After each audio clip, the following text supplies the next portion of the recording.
Thank you. And thank you, Teresa, for joining us today as well. As I was saying, we're going to discuss diversity and politics. This is a very, hopefully, an interactive session where you all feel included. You can ask your questions directly to our female councillors, migrant councillors. And so if you're all ready, I will start basically by asking questions to the three of you, and maybe towards 20 minutes before the end, we're finishing at 7, you could ask your own questions, and we'll see how it goes. So the first question will be perhaps what motivated you to participate in politics in Ireland? And we could start with Councillor Yemi, if that's okay. Thank you, Liliana. It's great to be here. Good evening, everybody. It's interesting to hear that we're not ready. You know what January is like? It's like when you check your bank balance and then you're wondering, oh my God, what happened in December? So it's the same thing. You're wondering, oh my God, what's happening in January? And it takes a while to get back into the swing of things, but we will get there. Thank you so much for inviting me to this discussion panel. It is exactly that, a conversation, a discussion. And I'm here not just to share, but also to learn. And I believe that's one of the great things about events like this. So what inspired me to become a politician? I think I've shared the story a number of times, and now I keep wondering, okay, so what part of it do I share?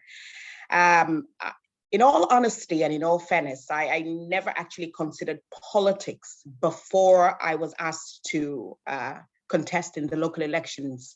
The first time I was asked was in 2018. Fine Gael had approached me. I've always been a people person. I love people. My passion is women and young people. And I think it just goes back to my background, where I was told because I was a girl, I was going to amount to being nobody. I was going to end up as nobody. And those words really got me. And I thought, look, nobody has the key to my life. Nobody has the right to tell me that I cannot be somebody. And, you know, that kind of propelled me to do everything that I've been doing in my life. And it helped me get involved more with people, support people, just pass on everything that I learned to people. And I think that's what really endeared me to community. And when I moved to Ireland in the year 2000, and I lived in Dublin first for, I think, about 4 years, and then I moved to Navan in 2004. And from when I moved to Navan, things kind of changed drastically. In Dublin, it's somewhat different. And where I lived in Dublin, there wasn't that communal spirit, really. Everyone was for themselves. You say hello to your neighbor, they're quick through the door in the house.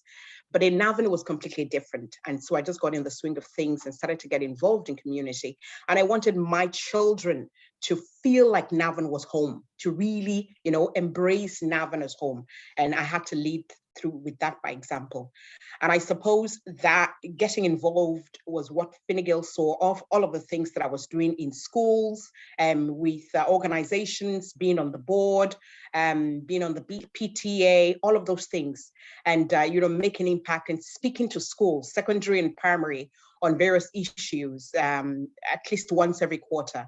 Those were the things that Fine Gael saw and asked if I was going to run in the elections.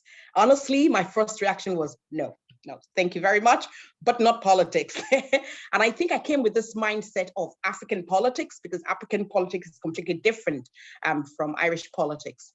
And when I was asked a second time, my husband kind of said to me, do you know what?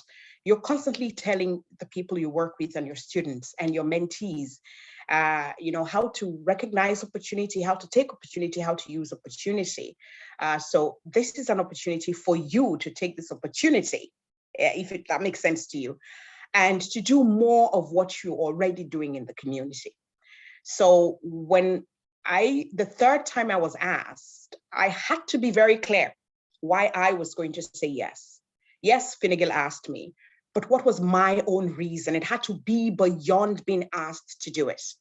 And for me, my reason is it gives me a platform. I see politics as a platform, a bigger platform, to do more of what I'm already doing in the community, you know, and then some, to make more impact, to, to inspire more people, to bring about a change, to be able to influence policies, and bring about that support system that I've always desired for the community I live in.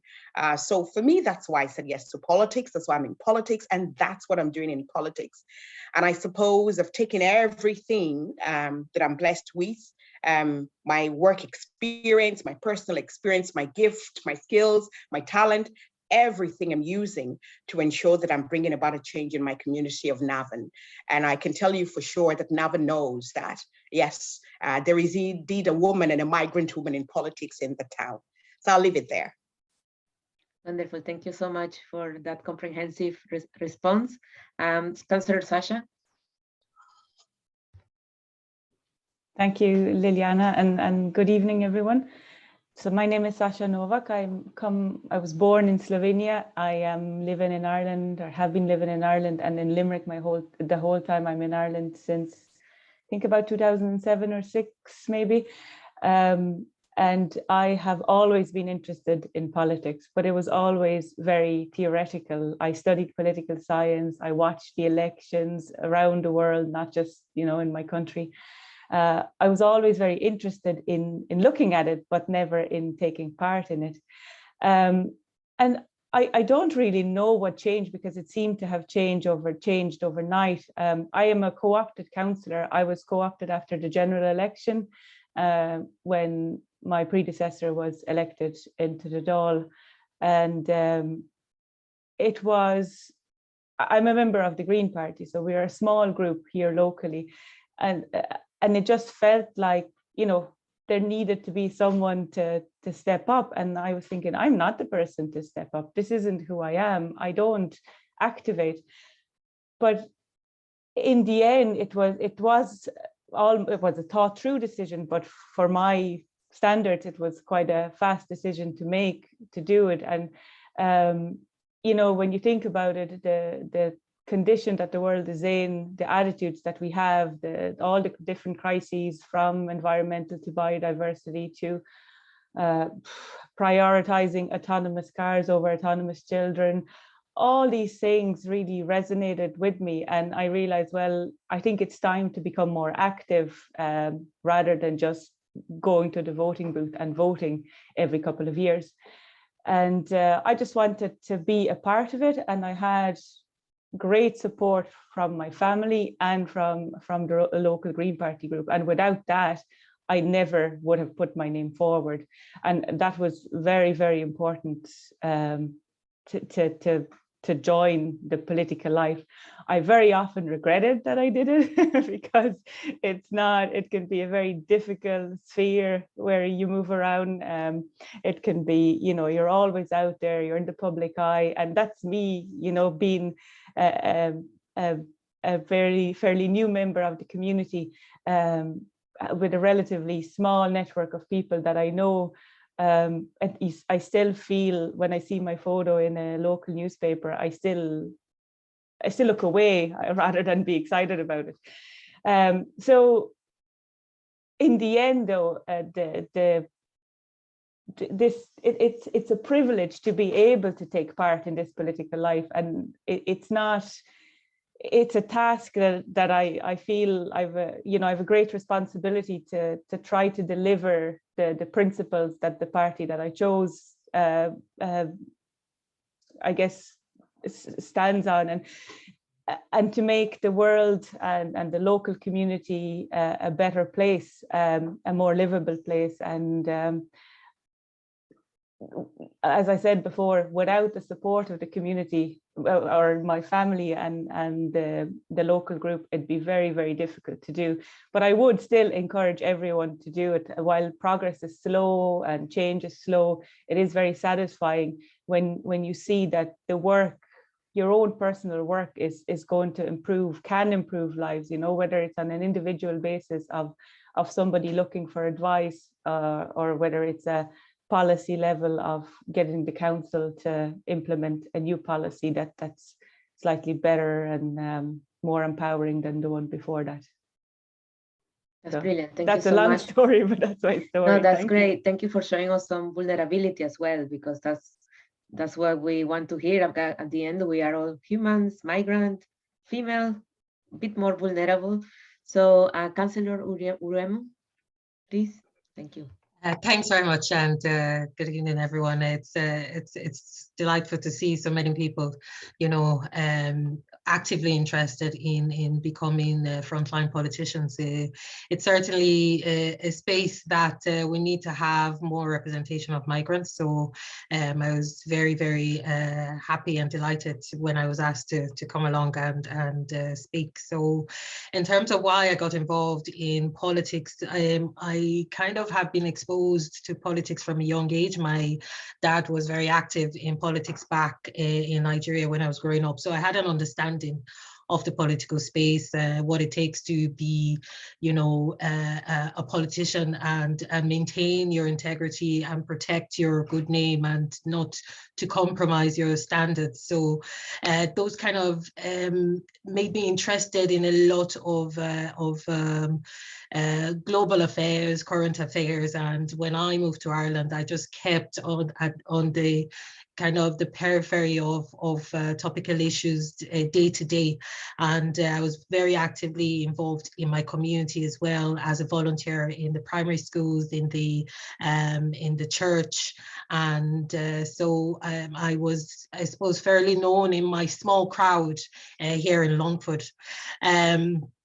My involvement in politics started inadvertently 10 years ago when I took my daughter to the swings when she was 2 years old. My sons were out playing their sporting activities. I think they had a rugby blitz on that day, and I took my 2-year-old to the swings. A man came with his own 2-year-old to the swing as well.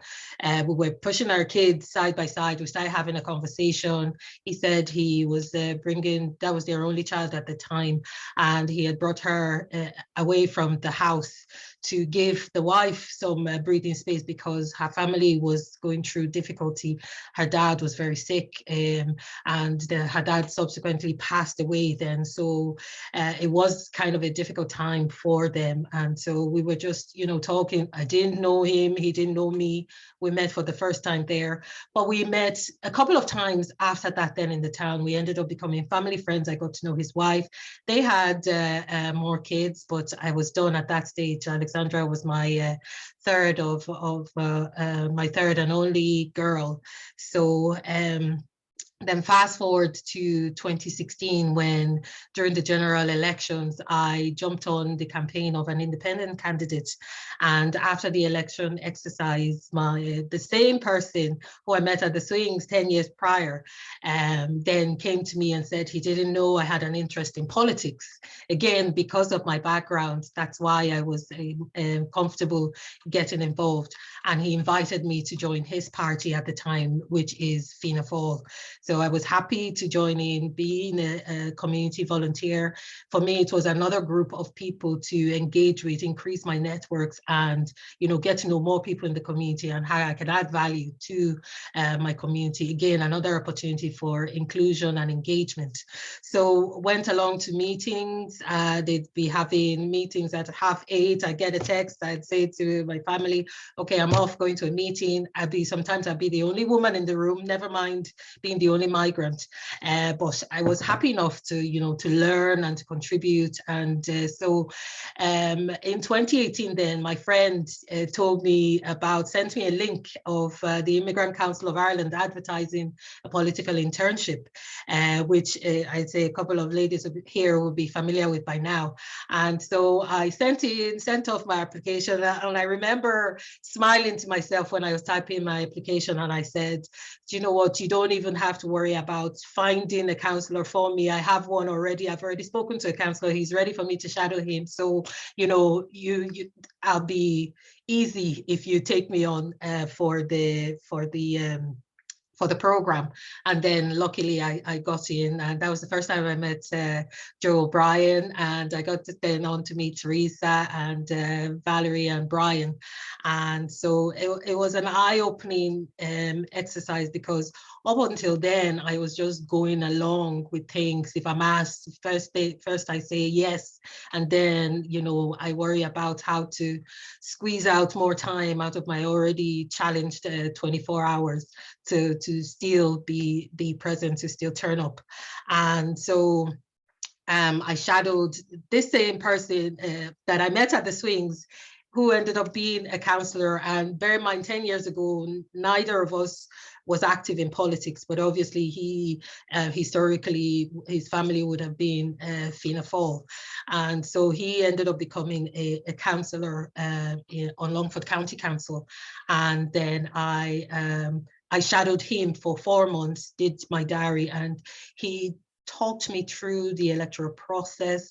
And as he was giving me all that information, and as I was going on to observe proceedings in the county council, it made me realize a lot of the issues we experience as migrants, it's taking a long time for them to be addressed, because these spaces where we can, you know, push forward our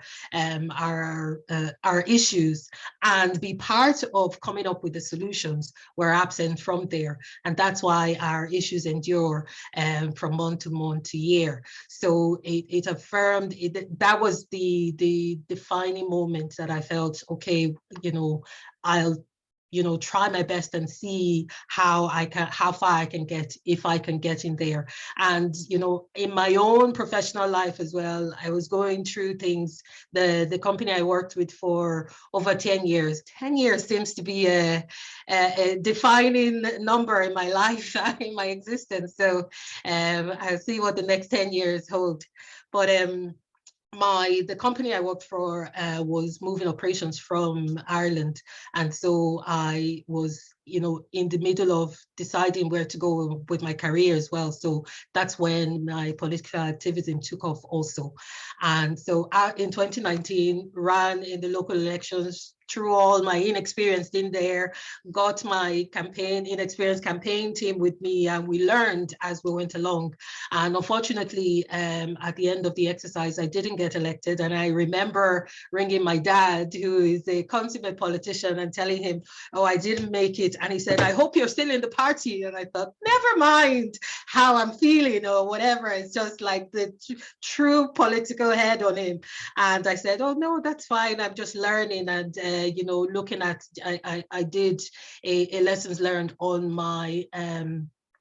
my journey, and I looked at where I was weak in terms of my campaign, in terms of the whole exercise of running for office. And then I started working at, you know, dealing with those shortcomings, so that the next time, I was already preparing for 2024, that by 2024 I'll be fully ready. I'm definitely going to get a seat, because I was still very much interested in adding value in my community.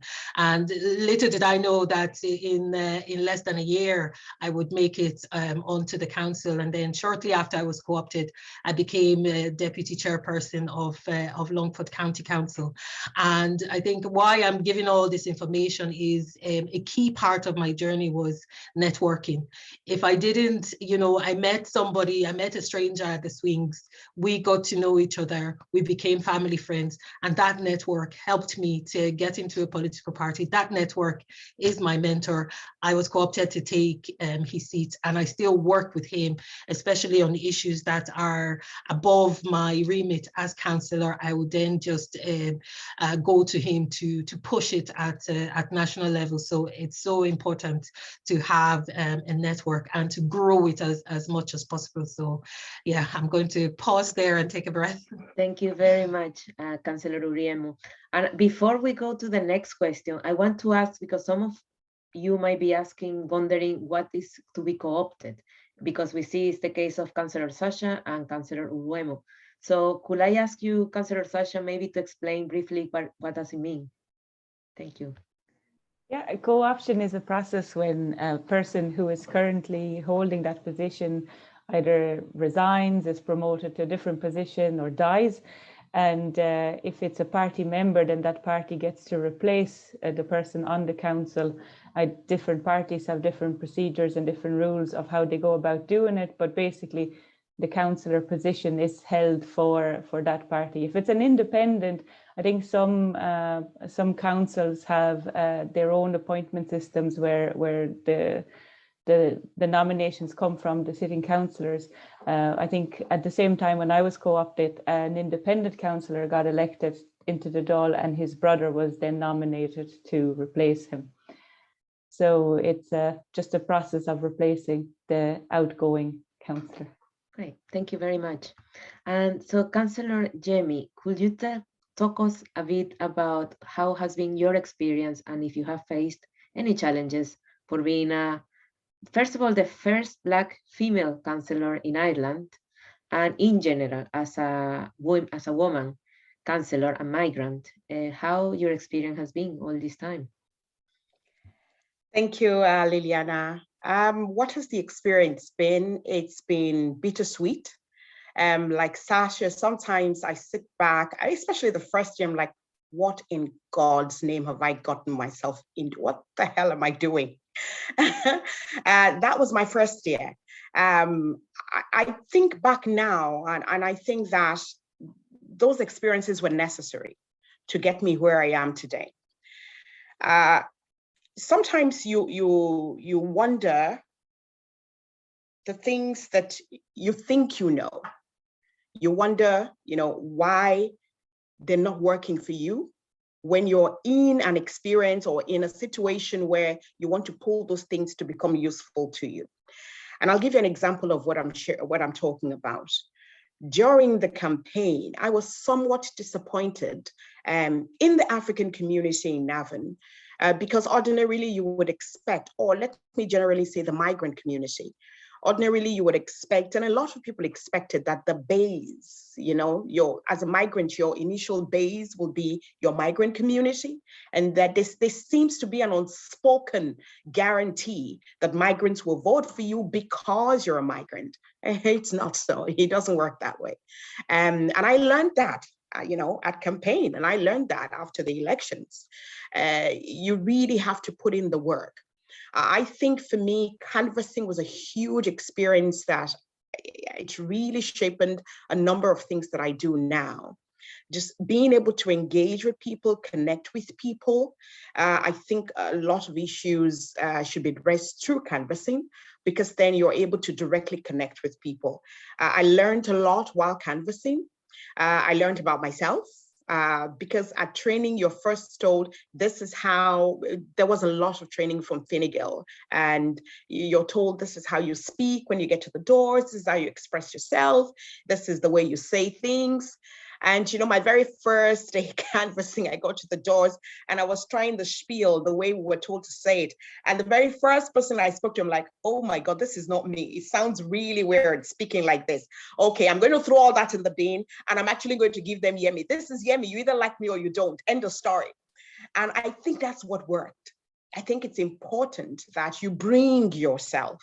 If you're thinking of running in the elections, or even if you're thinking of getting involved in your community, because that's what's special about you. It's probably the way you talk, or the way you smile, or the way you solve problems. There's something unique. When we talk about uniqueness, there's something unique about you. So for me, that was a huge eye-opener to, always remember to bring my uniqueness to whatever I do. Let me just quickly say this, that everything you've been through, every experience you've had, whether good or bad, whether negative, whatever it is, they're building you up for that time when you're going to do the big reveal, when you're going to step into politics or get involved in your community. So every experience counts, and don't let anybody tell you, oh, there's a straitjacket way of doing things. You just fall into that bandwagon of people who are rigid, politicians who are rigid and just follow the norm. So for me, that was a huge experience. And then trying to get migrants to register, to even registering in the first place, getting them to register was, my God, one of the hardest things we had to do. I'll tell you an interesting thing we did one day. We literally organized a barbecue in my house and invited everybody to come and eat. Free food, just come, eat, drink, let's party. And we had the forms ready, and we had 8 cars ready. You come, you eat, we hand you the form, fill the form. Somebody puts you in the car, brings you to the gather station. They take the form off you, we take it straight to the county council to drop the form. It was literally like getting people to realize how important it was for them to use their votes. And I think that's something that we might have to focus on as a community in the next election. In terms of challenges as well, the trolls, oh my goodness, it was just unbelievable.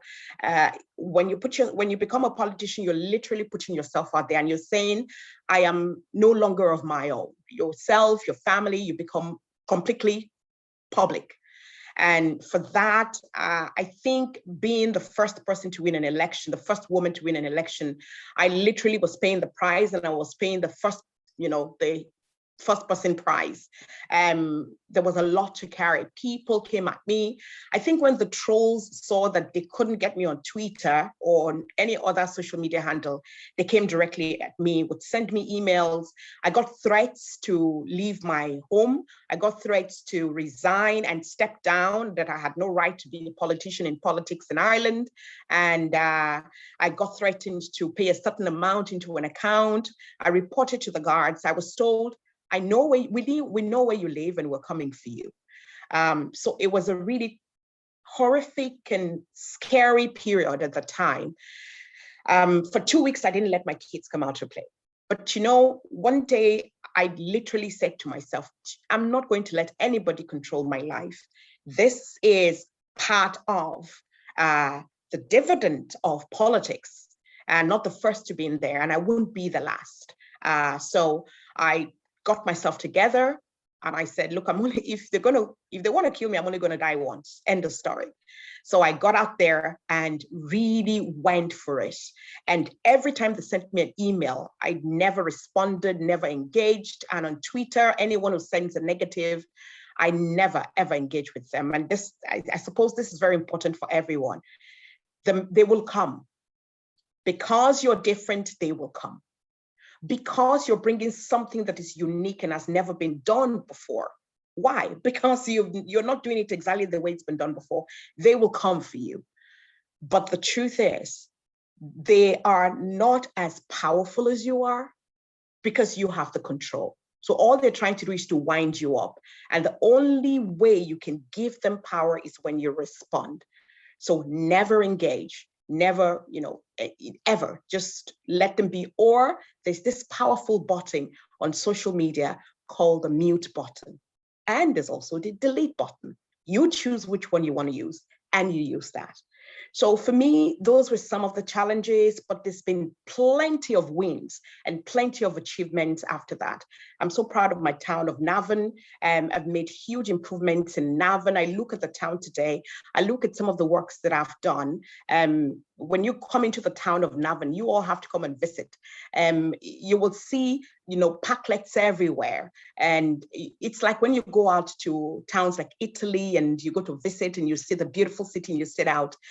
I'm so proud to have been the one to bring that into Navan. And by bringing it into Navan, we were able to spread it all across Meath and in different towns of Meath. And sometimes I wonder why it wasn't an Indigenous Irish councillor who brought that into the town. Why did it have to be me who initiated it? I got a lot of opposition, which I found quite shocking. But because they opposed it was the very reason why I was determined to make it work. And I made it work. So there is power sometimes in when you don't get the result you desire. It propels you to actually go more for it. So I'm going to leave it there for now. Thank you very much. Very inspiring for all of us.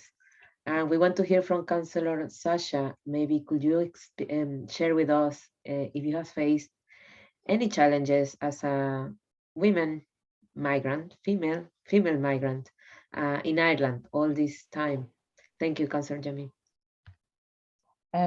I would just like to say I'm in awe of Councillor Yemi, and you've gone through a lot more than I have so far. And I must say, when you first asked me to join this group, I felt, how do I qualify? You know, yes, I am from a different country, but I don't look that different. I don't sound that different. I'm married into an Irish family. My kids go to Gael school. But I am, in the end, there is that, you know, my name is very different. And when I speak for a while, people do realize that I am not from Ireland. And there's always a bit of a challenge to that, or a bit of a reservation. And it mightn't be to the extent that Yemi, you have received, but there's definitely social media, just the attacks on that can be quite unfounded. I would say they're not based in any factor, you know, other than that they go against you being a foreigner. And as Yemi said, you just ignore that. There's no reason, and there's no need to react. It only gives those people power. So I try to stay away from that, but there's definitely some level of, I like to call it more reservation, or the fear of unknown, when you're dealing with the well-established network in the council executive, or, you know, even with other councillors.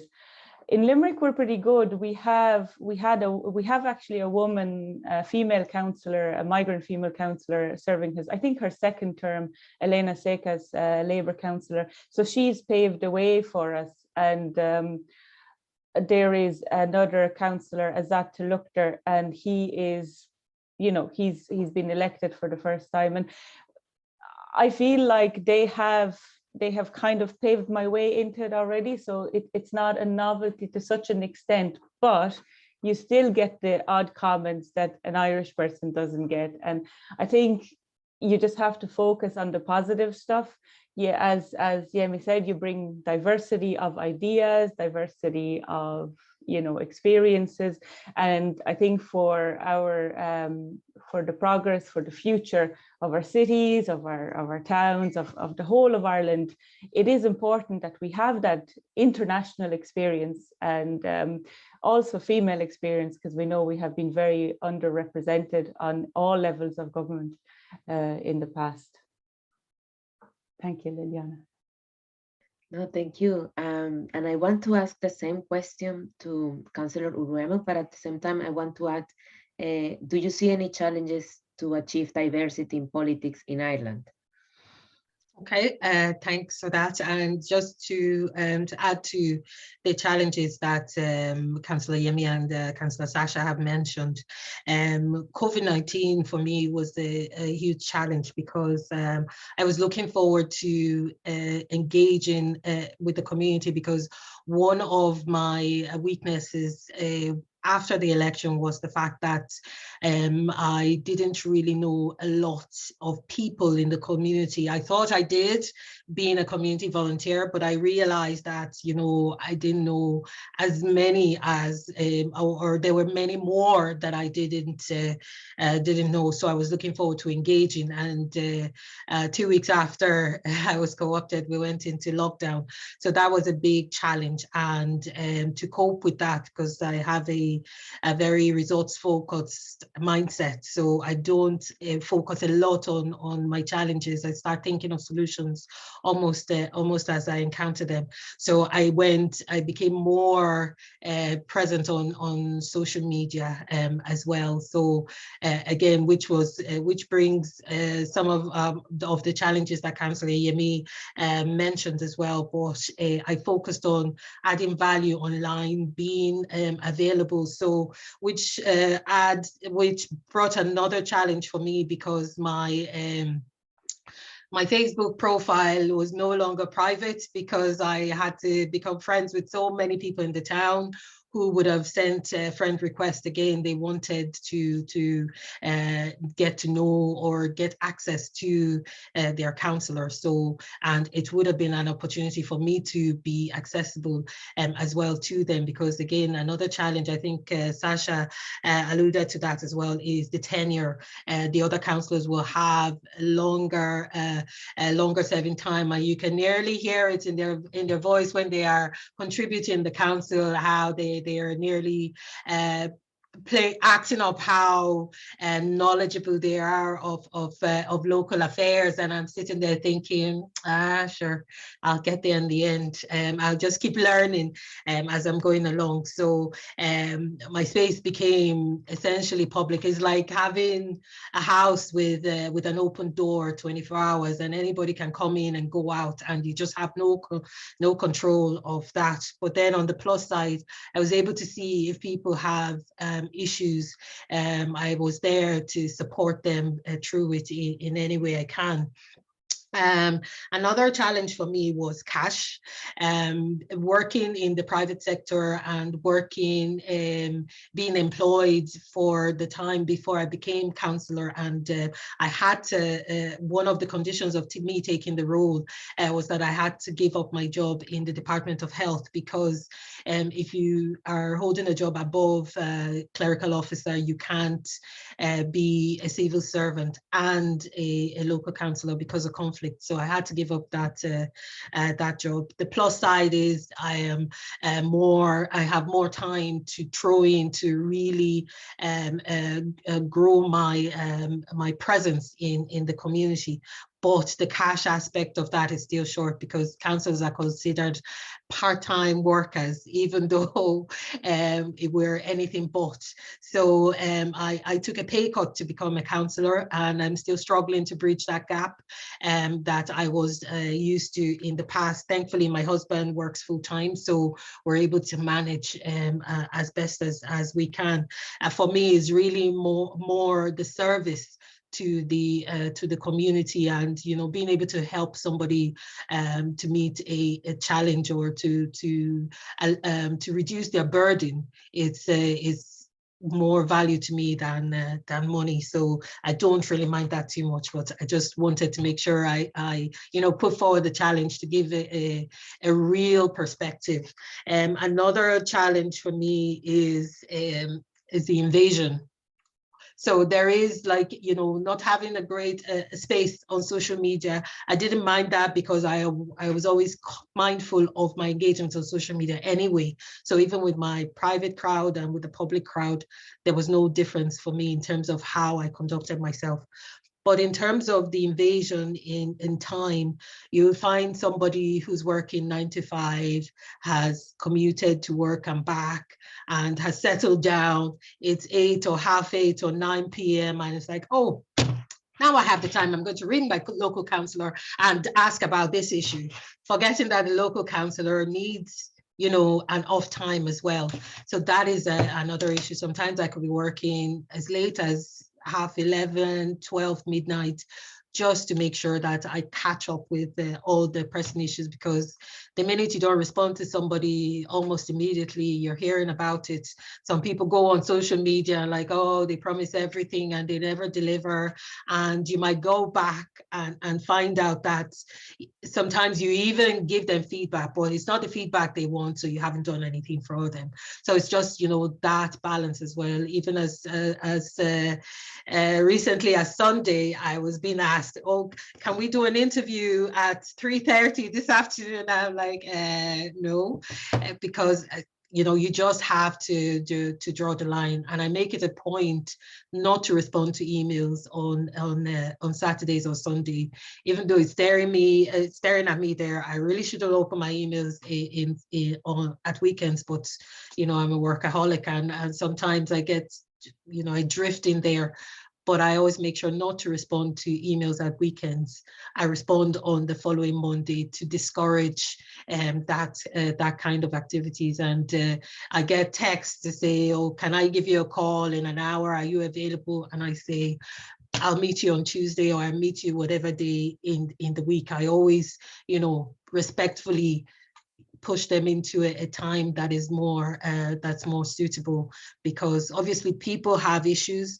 People want help, people need help, and sometimes they can only get to you at weekends. As much as I understand that, I have to try and protect my own self as well, so I don't burn out by, trying to find the balance. So yeah, those are the challenges that I face, in addition to the challenges highlighted by Saša. Great tips. Thank you so much. And now I will ask some of our members to ask you questions directly. As I mentioned earlier on, you have the floor to you. Raise your hands or put it in the chat. I can continue asking questions, but I want to give opportunities some people might want.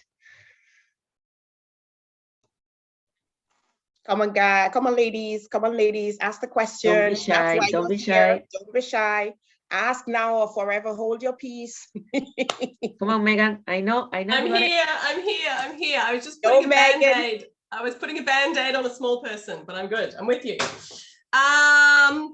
I just met someone today and I really hope she will be my campaign manager. And the conversation we were having was, how scary is it to do that very first knock on the door of someone in your constituency and say, hi, I'm Megan and I don't know what I'm doing?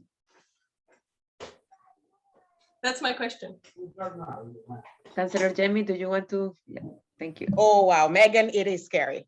I'll be honest with you, it is scary. Pants off scary. I think it mentioned earlier on about my very first.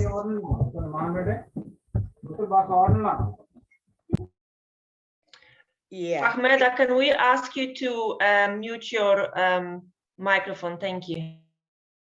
Thank you, Teresa. I think it mentioned about my very first day that I went canvassing. My campaign, my husband was my campaign manager, which was quite interesting. And it couldn't have been any better person, because the minute he said, I think you should do this, and he was all supportive. I think we need more men like him, really, because I was saying to him one day, I think you should be the one canvassing rather than myself. He was so into it than I was, you know. He just kept saying to me from day one, just do you, Yemi, just do you. But we'd had this training, and I think I mentioned that before about the how, you know, the way you want to engage with people. So this was coming from people who had experience canvassing before. And so they had this kind of like style that they felt was the right style for canvassing. So at training at Fine Gael, we were told or taught how to canvass. It was kind of like a 5-step thing. And the very first time I arrived at the door, I was like, okay, goodness. The question that kept going through my head was, what if I'm standing in the, and they say, are you serious? Why are you going into politics? You know, a Black woman, what are you doing in politics? That did happen down the line. A man met me at the shopping mall, one of the days I went into shopping mall, and said to me, oh, I see you have a poster up there and you want to run in the elections. Do you think you're intelligent enough to run? I looked at him and I thought, who raised this man? And I had to calm, you know, this election really taught me that the patient that I'd prayed for over years, that I actually had it. Because you just see some people and you want to just clap them on. I looked at him and I said, well, we will wait until the 27th day after the 24th of May and see if people think that I'm intelligent enough to run. Do you know, I've searched for that man since the 27th of May when the results came. I haven't found him. I'm waiting to see his face and to say to him, hello, how intelligent do you think I am now? So the very first door I stepped in front of, I knocked and I was praying secretly that they wouldn't be home, so nobody will have to answer. And lo and behold, they answered. And they said, yes, very stern-faced man. Yes, can I help you? I'm like, hi, good evening. And then I did the 5-step thing. He looked at me, I had my flyer leaflet out there like that. He didn't take it off me. All the 3 minutes that I spoke, he didn't take it off me. I just had it like that. And then he said, you're done? I'm like, yes. Like, all right, good night, bye. And he shut the door. I turned around, I looked at my campaign advisor. That's not my campaign manager, a lady who's a lawyer. I looked at her. Her face was so shocked. She was in such shock. And I said, do you know what, Nicola? I'm not doing this. I'm actually going to do me. I feel comfortable doing me. They either like me or not. And it was at that very point I made the decision. I'm not, yes, thank you for the training, but I'm doing me. And I made a decision to just present Yemi and to genuinely, from my heart, tell them why I wanted to run. I had my own reason. I had my why. And so it's important, if you decide to run in the elections, you must be very clear what your reason is. It cannot be because you were asked. Yes, I was asked. That's brilliant. I think it was an honor to have been asked. But what's my reason for running? I've lived in Navan and I love Navan, and I want to leave a mark in Navan. I want, when I die, for Navan to stand still. I want my children to walk the streets of Navan and say, do you remember that woman who was a councillor? That's my mother. You know, I want young people years down the line to feel that confidence to say, if Yemi Adenuga, a grandmother, could step out and run in politics in spite of the fact that she was afraid, yet she did it, who am I not to do it? And so what Navan gets now is Yemi. What you see is what you get. You either like me or you don't. And if you don't, you're lost. If you do, you benefit. So yes, it will be scary, Megan, but just do you. And there will be people who will love Megan inside out. They will love you because of you. And let me finish off with this. The very reason some people don't like you is the very reason some people would love you. So you can't spend hours trying to please certain people. The only way you can be consistent is to be you. And consistency is key in succeeding in politics. Let people speak about you even when you're not there and say, do you know what? Councillor Megan will do this, because they know that's what they will get. Thank you so much. That was incredible, inspiring. Thank you. And I will ask the next question to Councillor Uruemu, if that's okay. How women generally respond to a woman who is running an election campaign. That's from Fahmida. Okay. I think in terms of women's response to women, it's a complex situation, and I say it's complex because society has done its best over time to make women see themselves as adversaries, and to make women think that there is a role for a woman in society. And so we tend to, as human beings, we tend to go along with societal norms, even against our best wishes. And we have to consciously work through that, and we have to be understanding when we encounter such things. So I gave an example of at another event how, you know, as little girls, what we are exposed to is, you know, Barbies. We are told stories of Snow White, who for the entire story is quiet and asleep. And then the dwarfs even that are looking after her, they're all men. The prince that comes to rescue her with a kiss is a man. All the heavy lifting is done by men. And who puts her to sleep? A woman. So in our brains, we have been kind of conditioned to be averse to our kind.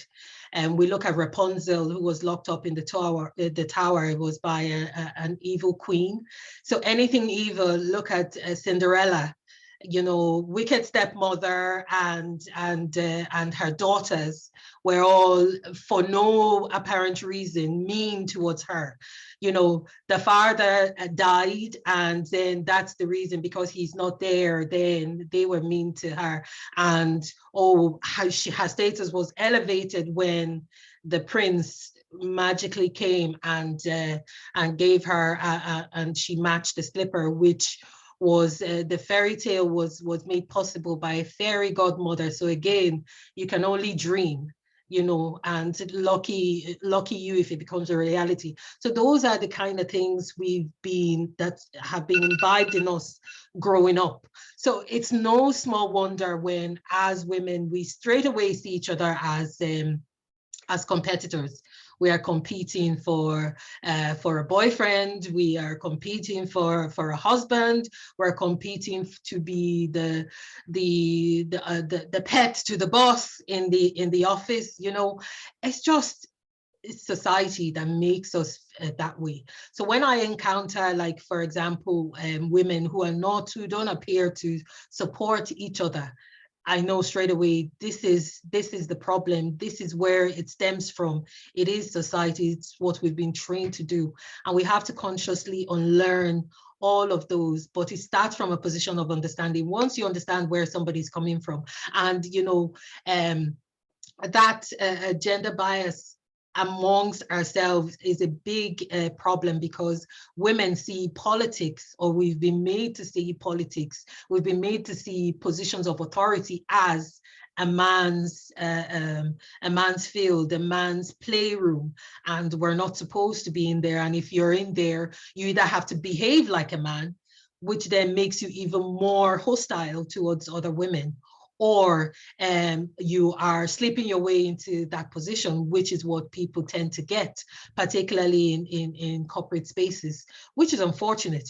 But I think we have to go beyond all of that. We have to keep pushing, because we know in every step we take, even in this political journey we're going on, we are changing the narrative. We are putting forward the ideal a picture of a woman, how a woman is supposed to be, where no place is off limits. You know, we should be able to hold our heads up high in every space. And you know, what we need to be doing is when we encounter those hostilities, try and educate the aggressor, for example. And we see the example of Councillor Yemi and the man who had the audacity to ask her that ignorant question, you know, and she didn't take offense, she didn't, you know, react and let herself down in that. She took the calm stance, the dignified stance, and that is what we need to do in every such encounter, is be dignified, teach a lesson, because sometimes a lot of those hostilities is founded on ignorance, and it could be founded on fear as well. And if I might say something to Megan in terms of the first time you run as well, part of it was easy for me in a way, because during my internship, I had the privilege to go canvassing with the councillor who I was shadowing. So we went to an estate and we went door to door. I didn't say a word. He invited me to speak at one of the doors, and the door opened like that, like I say. I mean, I was hoping nobody would open. And when the door opened, I just said hello, and no other word could come through my lips. And he took over then. So when it was my time to run my campaign, I had a bit of a learning, I had a bit of an understanding. And another thing that helped build my confidence was, if we get into a house, if we get to a door that I know and an African comes out, it straight away, that's a huge confidence boost. So you can organize it to start from a familiar place. Like when I was canvassing in 2019, I started in my estate, because I knew, you know, at least people would have seen me, even if we weren't conversing. So start from a comfortable position, and that way you can build your confidence. Start with your next door neighbor and practice with them, you know, and, you know, even tell them when they open the door, pretend you don't know me, I'm running for office, ask me questions, because you know they'll be easy on you, and you know you build up yourself that way. I'm really sorry, I need to go. I have a meeting I need to jump into in 2 minutes. So thank you so much for having me, and I hope to see all of you on the polls in 2024. And if I can be of any assistance to anybody, please do not hesitate to get in touch. Thank you so much. Thank you so much. We are going to leave, all of us, in 2 minutes. And I just want to thank Councillor Yemi, yourself, Councillor Uruemu, and Councillor Saša for giving us this precious time. I'm sure it was beneficial for all of us. We remain short. We need more of those. But thank you for offering your support. I'm sure we have couple of 3 or 4 people here who might be willing to run for elections 2024. God bless. So thank you all of you for giving us your time to be here. Teresa for accompanying us as usual and supporting us. And well, here we are. Have a good night and thank you all. Thank you for having us. Bye. Thanks for a great Thank you session. for having Thanks, us. ladies. Thank you. Bye. Bye bye.